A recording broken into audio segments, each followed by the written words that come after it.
morning, good morning, good morning. Welcome to another edition of Chopping It Up with Ramel. No notes, straight from the throat. Well, let's get started on this Saturday morning. First and foremost, before I begin, I want to give a congratulations out to my niece as she is graduating today from college. What an honor that is. We are so proud of you, Yanni. Fortunately, I won't be able to attend today due to work and also a Christmas party at the job tonight. But anyway, I'm there in spirit. Enjoy your day and honor well deserved. So I want to give a congratulations out to my niece, Giannis. Great job and much success to you in your future endeavors. As now you're probably looking to enter the business world, or even if you don't plan on extending your college or your education. But anyway, all the best. God bless you. All right. Listen, this is a sports show, but hey, if there's something that needs to be recognized, guess what? We're going to recognize it. That's what we do here, man. This is chopping it up with Ramel. No, straight from the throat. So whatever you got, bring it at me. I'm all in. All right? Moving along in the sports, man, we're going to go to the association, man. Kick it off right there. First of all, LeBron. Shout out to LeBron, man. He passes... I think it's Elvin Hayes or whoever it might be, passes for ninth on all time in scoring, man. What an honor that is for LeBron. Some of these guys today, they have some advantages over yesteryear players because in a case like LeBron, they go straight from high school, some are one and done. But nevertheless, man, great job by LeBron. He's ninth. He's probably going to pass a few more before it's all said and done. I look at LeBron, he's 30. He's probably got a good 7-8 years left to play this game. Only thing that might slow him down is if he has no more hunger for money because he's going to make a ton of money. So, but kudos to LeBron. And on top of that, they did wind up walloping the Miami Heat by 30, 114-84. I don't believe in kicking someone when they're down. I really don't. I don't believe in kicking someone when they're down. It's bad enough you're down. As a Knicks fan that missed the playoffs so many years, got so much attention, got stomped on by teams and players, the media, and even me getting stomped down by friends and peers about, how bad the Knicks are and Carmelo this and that. And I remember I used to talk to people in different circles, man, about Eric Spoelstra, man. I feel bad for this guy. He's enjoyed some good days, man, a couple of years back when they had the big three in Miami. But I was told he was a great coach, man. He was one of the best coaches in the game, man. I disagree with that. I don't think you're a good coach when you have success when you have the best players.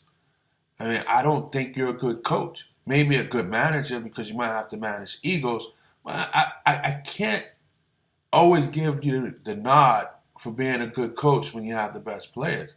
When you're faced with adversity and you tend to get the best from players, that's a different story. I'm watching this Miami Heat team right now. Yeah, they're suffering some injuries and this and that. But if Eric Spoelstra was that great of a coach, this Miami team would look a lot better than what we've seen as of recent. And right now, they just can't get out their own way, man. And it's clearly a lack of talent. But if you're a good coach, you'll be able to produce better, produce more. I'm not seeing that at all. I don't think Spoelstra really has a clue how to work this team. And again, it's challenged. But when you think about it, Gordon Dragic is not too far removed from being a top 10 point guard in this league. He still can give it to you every night. He should put you in a position to have a fighting chance. I don't see it in Miami. And again, they don't have the players. But I don't see it in Eric Spoelstra, man. I never thought he was that good of a coach. And we're beginning to see that now as we speak. So Miami gets blown out by 30 by Cleveland. No big deal. A lot of teams do. No big deal. I understand that. But I would like to see a little bit more respectability from Miami. That is for sure. In their record. Not so much in games played, but in their record. Not so much in individual games, but in their record over the course of the season. All right? Moving right along, continuous disappointment in the Minnesota Timberwolves. They lose again. And they're 6-17. I don't know what to say, man. I mean, Tibbs is not going to get fired. But I clearly believe Tibbs is not the guy for this team, man. There had to be so much promise, a lot of promise, when he took over the job. And he's not getting it done, man. He really isn't. He's lucky he's in Minnesota and not in a market like, say, Boston, New York, L.A. He's not getting it done. And it's mind-boggling over there. I don't think he's the guy for the job, man. I got to call it what it is, man. I don't think he's the guy for the job. Plain and simple. I don't think he's the guy for the job, man.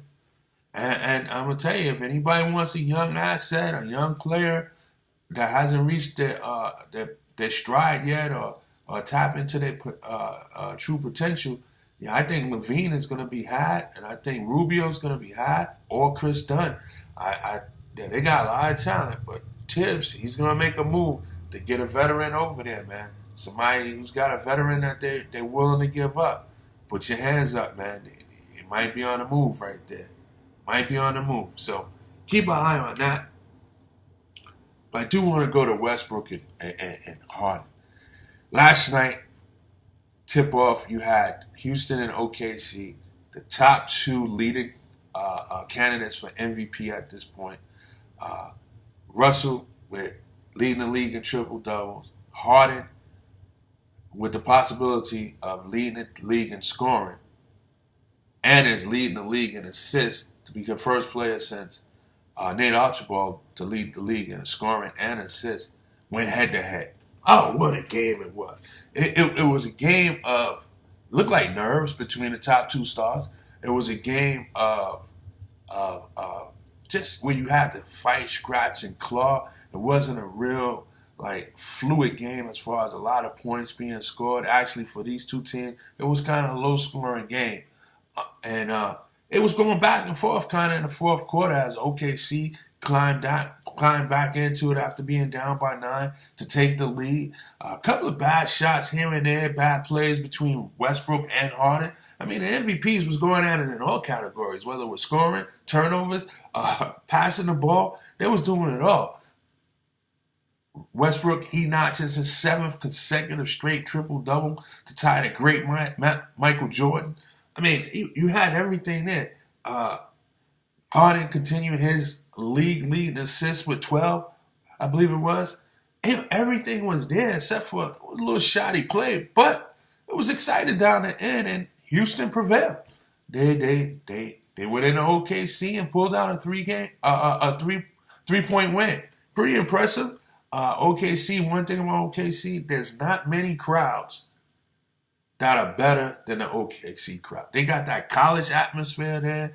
They don't sit down. They're relentless. They're making noise. It's a great crowd. I think maybe the Warriors is probably the worst right now, or the loudest. But that is a good crowd. And they was up for the task, man. They was behind the guys and everything, man. But in a game like this, OKC's got to have another scorer. Someone that says, okay, Westbrook, you don't have it. I got it. Because Westbrook, he didn't shoot well at all, man. Like I said, it had a little bit of everything, man. It had some drama to it, too. But this one here, OKC needed another scorer. And I'll tell you, man, Rudy Gay would be a good fit there, man. It would be a good fit there. They just need a little bit on that wing help. Although Roberson has improved that three-point shot, but it's not like you can come down and call his number. He just got to get the ball on a whip around, and nobody's in front of him. He can put it up. But they just need one extra person. Oladipo, he's inconsistent. Hopefully he's that guy down the stretch. But they really need this guy right now. As the season goes on, hopefully he can become that guy that kind of can relieve a little tension from Westbrook. But nevertheless, good game, man. Very good game. The Lakers, man. Do they miss Russell, I mean, Russell is climbing into my MVP conversation, man. So we're like top 15, man, because ever since he went down, it's actually been a struggle for them. They won a few games, but I think they're probably like 3-8 since he's went down. Yeah, it's been a little tough without the little general and Russell. So get well soon, Russell. The Lakers can use you. They lost a tough one at home last night to Phoenix by 6. You know, the bench continues to impress, but it's just one of those things. They're missing Russell. They're missing Nick Young right now. And remember, those two were playing very well when healthy. So keep an eye on the Lakers as they begin to slide and kind of get their way away from that 8th spot. I know it's early, but again, my motto is the more games you win in the beginning, the less you need at the end. So that's what's going on there. But now we're going to go to the guard. Let me tell you, man, with all the controversy or all the attention, I should say, that is surrounding the Knicks regarding their genius of a GM, what's his name, Phil Jackson. Yeah, it's really, really nice to see that the Knicks got on the road and was able to secure this first road win, this win in this first road game. It was good. And it looked like Carmelo Anthony was strictly business, man. He came out 15 points, 15 points in the first quarter. He just came right out blazing hot, man. You know, sometimes when you sit down for a little bit of rest, you might sit down just a minute too long and take you a little something to get back into that groove.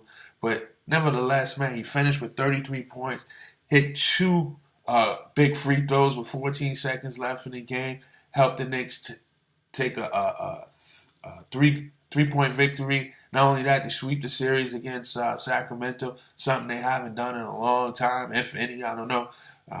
But nevertheless, man, it's good to see that they put that debacle behind them in that Cleveland game.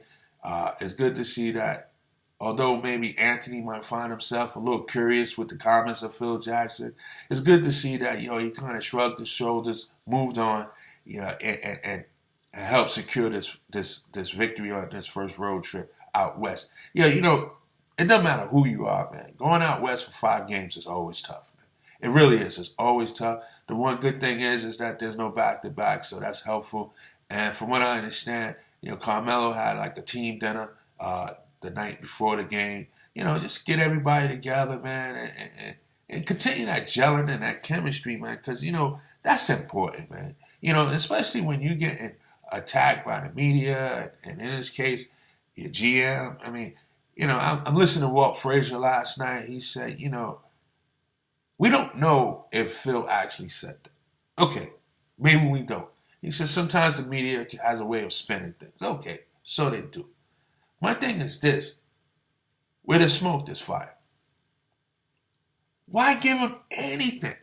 If you know that's how they are, why give them anything? You know, less is more. You know, I was raised, man, by a great woman that said, man, if you ain't got nothing good to say, don't say nothing at all. And that was my mom. If you ain't got nothing good to say, don't say nothing at all. Again, I ask you, what GM speaks as randomly as he does? None.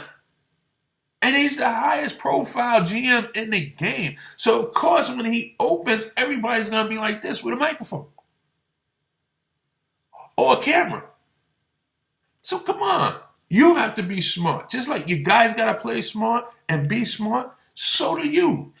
Let this team play. Yo, it's one of the best assembled teams that New York Knicks have had in several seasons, man. They have a chance to do something they haven't done in a while, and that's go far in the playoffs in the Eastern Conference, man. They have a chance to at least get to the second round, man. Let these guys play ball. Step back. Hornacek is not as bad as you think as a coach either. Let him do his thing, man. And I think the guys like him. They like playing for him. The bench last night, they came out, gave a very modest production, man. You know, even though Brandon Jennings is in the starting lineup due to Derrick Rose missing his second game, yo, the bench is responding, man. But I'm going to say this. I'm going to say, the door don't play. I think you need to get a third point guard there. Because with Derrick Rose being out, and we don't know how often he will be out, a third point guard would be needed. Because Sasha scares me at the point position. He scares me. He's a turnover waiting to happen. He scares me.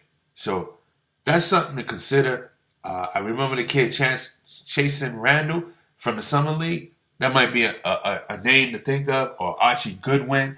But right now, we need a point guard, a third point guard on this roster, because anytime that Derrick Rose is going to be out, and you figure he's going to miss a minimum of 12 games, yeah, you can't have Sasha back. Nope. No. That's not going to happen. Well, it won't be that successful. Let's put it that way. It won't be that successful. So that's something to think about. But nevertheless, good win by the Knicks, man. And like I said, good to see Melo, 33 points, and just kind of shrugged his shoulder. He gave a comment to the reporters, and he moved on. You know, like I said before, one thing about Melo, man, he wants to be in New York. Whatever his reasons are, he wants to be in New York, man. You know, I question, is Phil trying to force him to ask for a trade? Or is Phil looking to get fired so he can still collect his money so that he don't have to opt out and join his girl in L.A.? You know, I mean, I question Phil's motives. I really do. I question them. But I don't question Carmelo, because Carmelo has never wavered nor run from the camera, and his stance has always been consistent. I want to be here. I want to be here. All right. Next game up for the Knicks is the Lakers Sunday night. Hopefully we can pull out that win. This is a 5-game road trip that includes stops at the Lakers, Phoenix, Golden State, and Denver. It'd be nice to be 5-0, but 4-1 would be really, really great. Nothing less than 3-2. But 4-1 would be great. Right now, as we stand, the Knicks are tied for 4th in the Eastern Conference. Still phenomenal with all the controversy that swirled, the 2 blowouts to Cleveland on the road and at home, watching the Water Challenge. Yeah, the Knicks are still 4th in the East. I don't want them to finish 4th and 5th in the East. I want them to avoid that. So I don't want to see Cleveland in the second round. I don't want to play Cleveland unless it's the Eastern Conference final. And if we get there, then we're rolling. We're doing something right. So I don't want 4th or 5th place. Give me 3rd. Give me 6th. I don't want 4th or 5th. Give me 7th. Give me 2nd. I'll take those. 2, 3, 6, and 7. All right? 2, 3, 6, and 7. But nevertheless, good to see you get back to the winning ways. The Atlanta Hawks won last night. I'd be remiss if I don't speak about them. After losing 7 games in a row, they now put 2 wins, back-to-back wins together on the road, I believe, with Milwaukee. Maybe it was at home. I'm not sure. But Schroeder, 33 points. Nevertheless, he came up big. We'll see if that was just a bad streak or a little bit of Millsap being hurt as well. We'll see what happens. But they're back to their winning ways. I think they're back to 500 at 12-12. That's something to keep an eye on. Listen, I'm not going to hold you guys up. I know it's Saturday. You probably got some things to do. I appreciate you tuning in. Once again, don't forget, you can follow me on YouTube at Troy Ramel Royal. You can follow me there, or you can go to my page, facebook.com/Choppin It Up with Ramel. Yeah. Check me out. I need the views, guys. I need the views. Just click on view me through the YouTube. I need that. All right? Before I close, tonight, I might have to catch the recorded replays, but tonight, 2 big fights, Terrence Crawford and Anthony Joshua in their respective divisions. They're going to try to defend their belts, their championship belts. So should be fun. Should be a lot of fun at that. All right, so, you guys be safe out there today, and as I always say, I'll see you in 24 hours, all right? This is Ramel. Chopping it up with Ramel. No notes, straight from the throat.